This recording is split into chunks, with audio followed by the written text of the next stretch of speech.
My earliest memories of my father are like an old photograph, blurry around the edges. Faded by time. I see him standing in the garage, surrounded by tools, the thick smell of gasoline lingering in the air. Back then, he seemed invincible. I idolized him in that way that kids do, with complete trust and unfiltered admiration. He was my father, and in my young eyes, that meant he was good. That was before I understood what words could do. As a child, I wasn't aware of the deeper implications of his beliefs. To me, his opinions were just normal, part of the fabric of our family life. We lived in a quiet neighborhood on the outskirts of a big city in America. It was a place where most people looked like us, thought like us, and never questioned it. My father's words were loud, his voice always filling our house with authority. But there was one ordinary Sunday morning that I began to notice how his words seemed to ripple out, carrying something dark that I couldn't quite name. It was a small incident, but it left an impression. We were watching the news together, and a story came on about protests in a neighboring city. The people on the screen were shouting for justice, carrying signs and chanting as they walked down the crowded streets. I didn't understand much about what was happening, but I remember feeling a strange pull, a sympathy for the people in the crowd. My father, though, scoffed and shook his head. "Look at those people," he muttered, disdain dripping from his voice. "They don't know what they're doing. They're just causing trouble." Something in me wanted to ask him why he felt that way.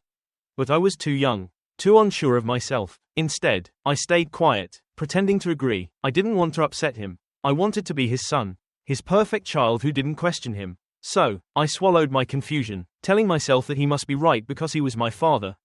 That was the first time I felt the tension between us a silent, invisible force that I didn't have the words for yet. Over the years, I noticed it more and more.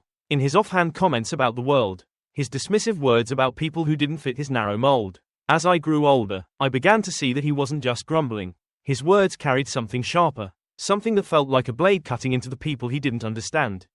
By the time I was in high school, the distance between us had grown. It was an unspoken gap that neither of us addressed, but I felt it in every interaction. My father was proud of his convictions, proud of his perspective on the world, and he expected me to share in that pride.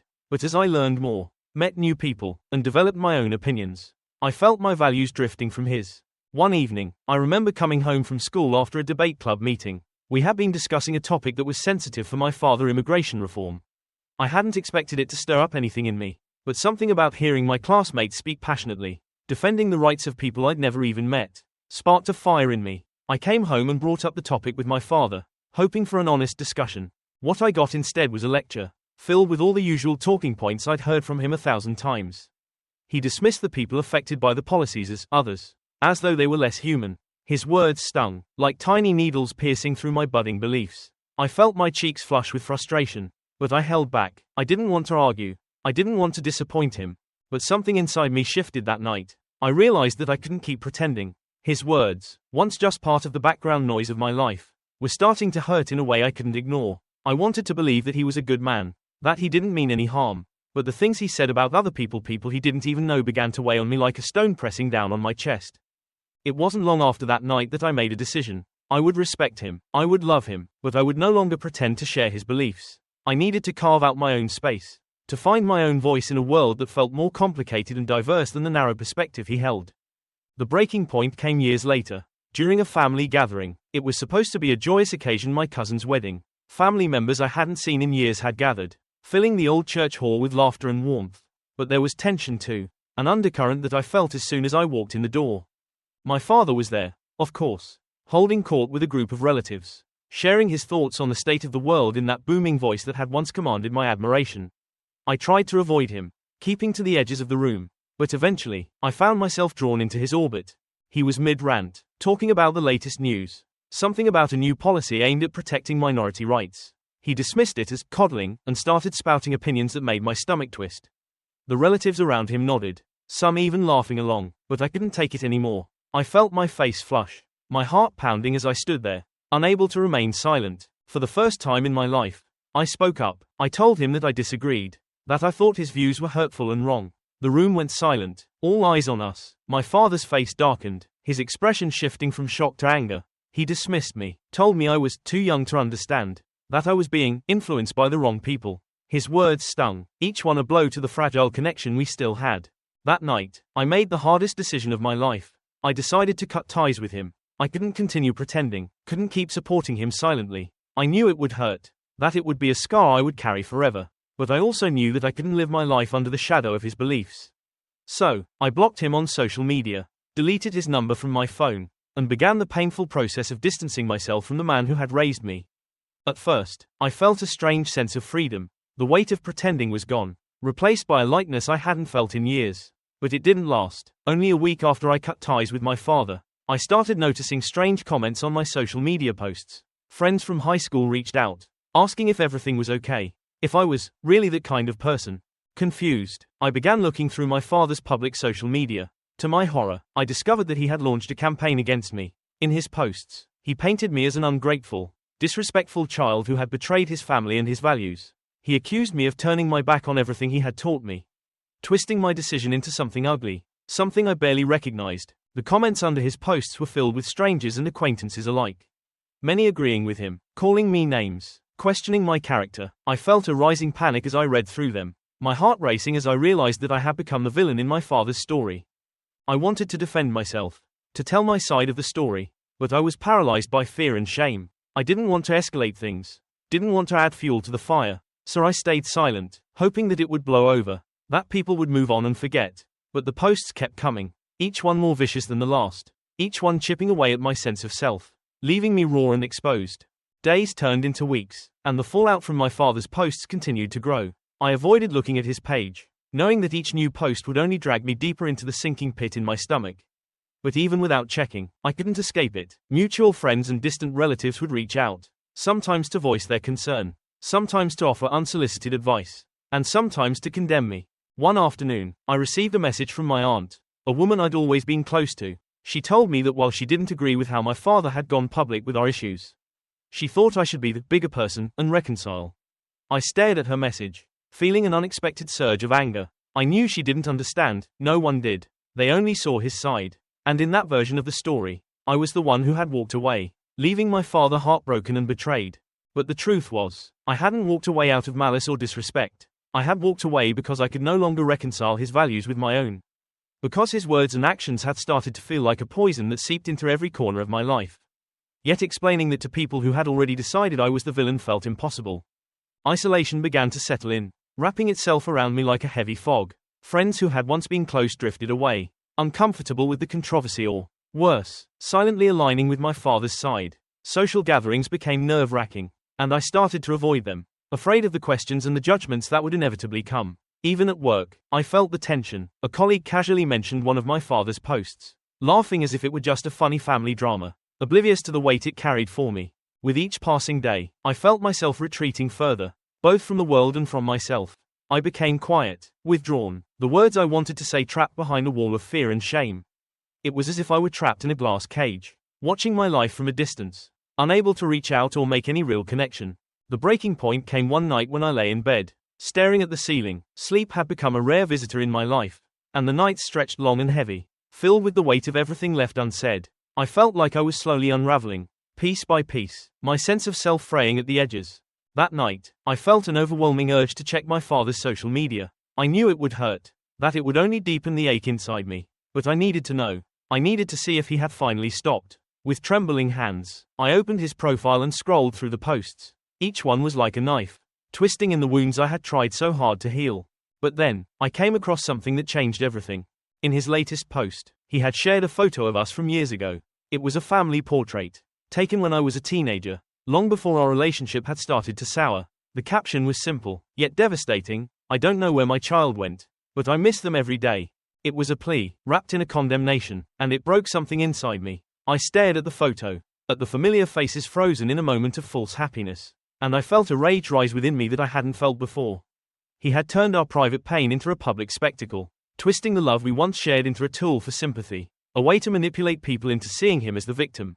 In that moment, I realized that I couldn't keep running from this. I couldn't keep letting him control the narrative, turning me into a character in his story. I needed to reclaim my voice, to tell my own truth, no matter the cost. The next day, I sat down at my desk, staring at the blank page on my screen. I didn't know where to start, but I knew that this was something I needed to do. It was time for me to tell my side of the story, to explain why I had made the choices I did, even if it meant exposing parts of myself that I'd long kept hidden. I began writing, my fingers moving across the keyboard with a sense of purpose that I hadn't felt in months. I wrote about my childhood, about the love and admiration I'd once felt for my father, and how that had slowly turned into confusion and pain as I grew older. I wrote about the moments that had forced me to confront the truth. The words and actions that had shown me who my father really was. But I didn't write with anger or bitterness. I wanted my words to be honest, not vengeful. I wanted people to understand that I hadn't made this choice lightly. That cutting ties with my father had been the hardest thing I'd ever done. I poured my heart into that post, hoping that maybe, just maybe, someone would read it and understand. When I finally hit post, I felt a strange sense of relief. It was like releasing a breath I'd been holding for years. For the first time, I felt like I was standing on solid ground, no longer tethered to my father's story. The response to my post was immediate. Messages poured in, from friends, acquaintances, even strangers who had stumbled upon my words. Some were supportive, expressing empathy and understanding, sharing their own stories of family estrangement. Others were less kind, accusing me of being ungrateful, of turning my back on family for the sake of modern values. But among the sea of reactions, there were a few that stood out. One message, in particular, caught my eye. It was from a former teacher, someone I hadn't spoken to in years. They told me that they had gone through something similar with their own family. That they understood the pain of walking away from a parent who no longer felt like a parent. Their words gave me a sense of solidarity that I hadn't felt before. For the first time, I realized that I wasn't alone in this, that there were others who had faced the same difficult choices, who had chosen to prioritize their values and mental well-being over family loyalty. In the days that followed, I started reaching out to others who had shared their own stories of estrangement. I found support groups and online communities filled with people who had faced the same difficult path. There was a strange comfort in these interactions, a sense of belonging that I hadn't felt in a long time. Through these connections, I began to see my story from a different perspective. I wasn't a villain, nor was I a victim. I was simply a person who had made a choice to live authentically. To stand by my beliefs, even when it meant losing a relationship that had once been central to my life. Slowly, the isolation that had once consumed me began to fade. I no longer felt like I was drowning in a sea of judgment and misunderstanding. Instead, I felt buoyed by the support of people who understood, who saw me not as a child who had abandoned their parent, but as an individual who had chosen to live with integrity. As the months passed, I started to rebuild my life. I reconnected with old friends who supported my decision, who understood the weight of what I had gone through. I even made new friends, people who shared my values, who saw me for who I truly was, rather than the person my father had tried to paint me as. I also found ways to cope with the scars left by my father's campaign against me. I began journaling, pouring my thoughts and emotions onto the page, turning my pain into something tangible, something I could hold and release. I found peace in small things, quiet walks, moments of creativity, simple conversations with people who cared. And slowly, almost imperceptibly, I began to feel whole again. Looking back, I can see that the journey was never about my father, nor was it about the people who had judged me for my choices. It was about me, about finding my voice, my values, and my sense of self in a world that had always tried to define me through someone else's eyes. I don't know if my father will ever understand why I made the choices I did. Part of me hopes he does, that he finds peace in his own way, but I've come to realize that his understanding is no longer something I need. I've found my own peace, my own strength, and that is enough. The scars of this journey will always be with me, but they are a part of who I am now. They remind me of the strength I didn't know I had, the resilience that carried me through the darkest of times. And as I move forward, I carry that strength with me, knowing that I am finally free. Months turned into a year, and with each passing day, I felt the weight of my past loosening its hold on me. There was a strange freedom in waking up each day knowing that I was no longer trying to live up to someone else's expectations or defend myself against their judgment. For the first time, I was creating my own life, a life that felt true and authentic in a way that it never had before. But there were still days when I felt the ache of what I'd lost. I would see families laughing together in the park or watch friends talk about their childhood memories. And a pang of sadness would settle over me. It was a subtle, lingering sadness, the kind that sneaks up on you when you least expect it. I missed the idea of family, the comfort, the shared memories, the sense of belonging, but I reminded myself that it was okay to grieve for what I no longer had, even if it was a choice I had made for my own well-being. In the quiet moments, I would sometimes wonder if my father thought of me, if he missed me in his own way, but I knew that holding on to those thoughts would only keep me tethered to a past I was trying to move beyond. So instead, I let myself feel the sadness, acknowledge it, and then let it drift away like a passing cloud. I had come to realize that healing wasn't about erasing the past or pretending it never happened. It was about making peace with it, finding a way to carry the memories without letting them weigh me down. Slowly, I was learning how to live in that delicate balance between remembering and moving forward. With the weight of my father's shadow fading, I began to open myself up to new relationships. I reconnected with friends who had always accepted me for who I was, who saw me as more than just someone's child or the subject of a family feud. These friends became my chosen family, a source of support and understanding that felt like a lifeline in the sea of uncertainty that had defined my life for so long. I also found myself drawn to people who, like me, had faced challenges in their own family dynamics. There was a shared understanding in our conversations, an unspoken bond that came from knowing the complexities of navigating relationships with loved ones who didn't always see eye to eye. These new friends taught me that family wasn't just about blood, it was about connection, trust, and mutual respect. They reminded me that I didn't have to carry the weight of my past alone, that I was allowed to let others in, to share my story and be seen. Through these connections, I began to redefine my sense of family. I learned that it was okay to create my own version of family, one built on kindness, acceptance, and shared values. In the process, I found a sense of belonging that felt more real and lasting than anything I had experienced before. As I moved further into this new chapter of my life, I started to find joy in the small, everyday moments that had once seemed insignificant. I spent more time outdoors, exploring hiking trails, savoring the beauty of nature in a way I never had before. I discovered a love for photography, capturing the quiet beauty of a sunset, the play of light on a rainy day, the vibrant colors of autumn leaves. These small moments became my refuge, a way to ground myself in the present and let go of the lingering pain of the past. Each photo, each walk, each cup of coffee enjoyed in solitude became a reminder that I was building a life that was mine alone. I didn't need anyone's approval or validation. I was learning to find contentment within myself, to create a world that felt safe and fulfilling.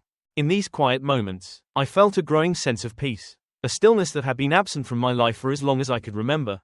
I was finally learning to love the life I was creating, to embrace the freedom that came from living on my own terms.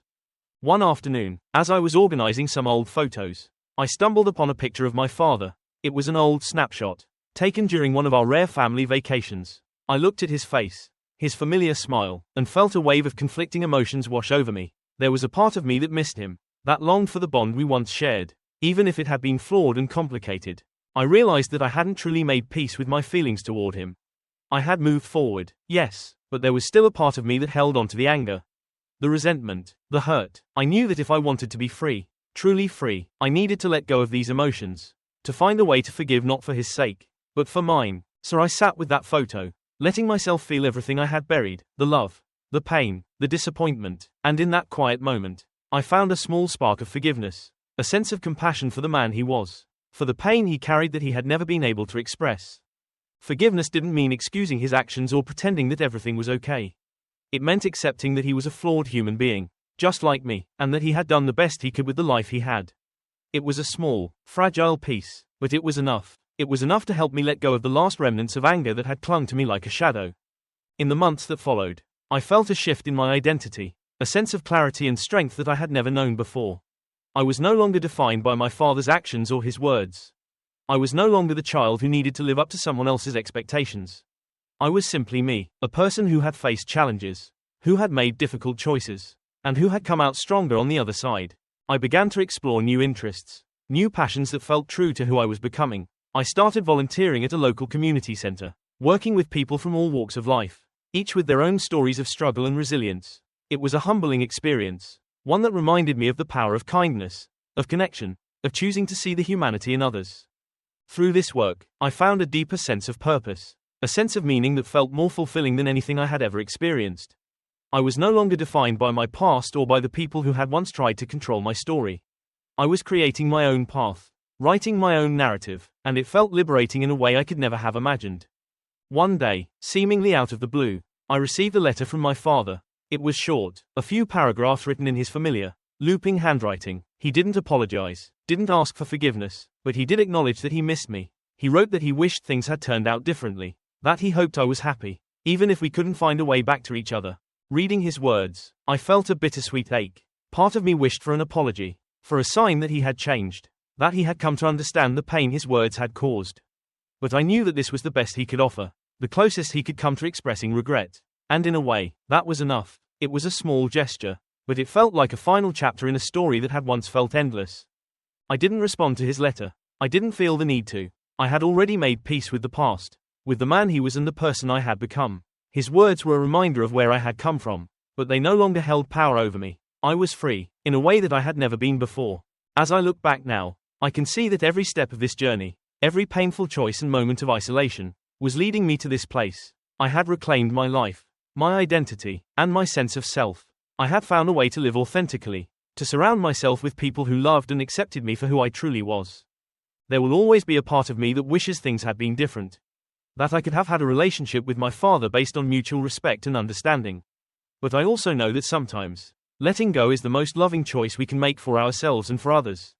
I carry the memories of my past with me, not as weights that hold me down, but as reminders of the strength I found in myself. I am grateful for the journey, for the lessons it taught me, and for the life I have created in the wake of it. This is my story, a story of resilience, of self-discovery, of breaking free from the chains of expectation and finding peace on the other side. It's not the story I thought I would live, but it's mine, and that is enough. Life has a strange way of continuing on, even after we've felt broken, after we've believed we would never be whole again. As I move further away from those painful years, I've found that the past has softened, like a distant echo that no longer stirs the same anger or sadness within me. I feel grateful for that distance, for the way time has transformed my wounds into reminders of the resilience I discovered in myself. In the years since I walked away from my father, I've built a life that feels fully my own. I've traveled to places I once only dreamed of, stood at the edges of vast oceans, looked out over sprawling cities, and felt a thrill in my chest that reminds me how much of the world there is left to see. These experiences, big and small, have woven together into a life that is vibrant, full, and free of the shadows that once haunted me. Yet, the past still lives within me, not as something that holds me back, but as a quiet foundation. I carry it with me as I walk forward, as a part of the story that has shaped me into the person I am today. It's strange to think that the pain and conflict that once seemed so insurmountable are now just fragments of memory. Moments I can look back on without flinching. Occasionally, someone will ask me about my family, about why they never see me with them during holidays or big events. And in those moments, I find myself pausing, a flicker of sadness lingering before I reply. I don't tell them everything I've learned, that my story doesn't need to be shared with everyone. That it is enough for me to know it, to live with it in peace. But when I do share, I speak without bitterness, without resentment. I've found a way to tell my story that feels honest but doesn't hurt. That allows me to hold both the love and the loss in the same breath. Through this journey, I've come to realize that family is something we can create as much as something we are born into. My friends have become my family, people who have stood by me, who have loved me for who I am without conditions or expectations. These relationships, formed through shared laughter, shared struggles, and shared dreams, have filled the spaces once left empty by the family I left behind. I have also learned to forgive myself for the mistakes I made along the way. For the times I doubted myself. For the days I let my father's words shape my worth. I know now that I am more than anyone's judgment. That my value isn't something anyone else can define. It's a realization that has brought me a quiet confidence, a sense of belonging in my own skin that I never had before. And as for my father, I don't know where he is these days, or what his life looks like. Occasionally, I wonder if he's found peace, if he ever thinks of the life we could have shared if things had been different. But I no longer dwell on those thoughts. They are just passing reflections, small ripples on the surface of a life that has moved on. Perhaps, in another life, he and I might have been able to understand each other, to bridge the gap that lay between us. But in this life, I am content with the choices I've made, with the freedom I've gained, and with the knowledge that I can move forward without bitterness, without regret. The journey to this place hasn't been easy, but it has been worth it. I have found my peace, not through forgetting the past, but through embracing it, honoring it as part of the journey that has brought me to where I am now. As I look to the future, I feel a quiet sense of joy, a certainty that life is waiting, full of beauty and possibility. I am ready for whatever comes next, ready to continue growing, learning, and loving, free from the shadows of my past. This is my life, my story, and it is one I am proud to call my own.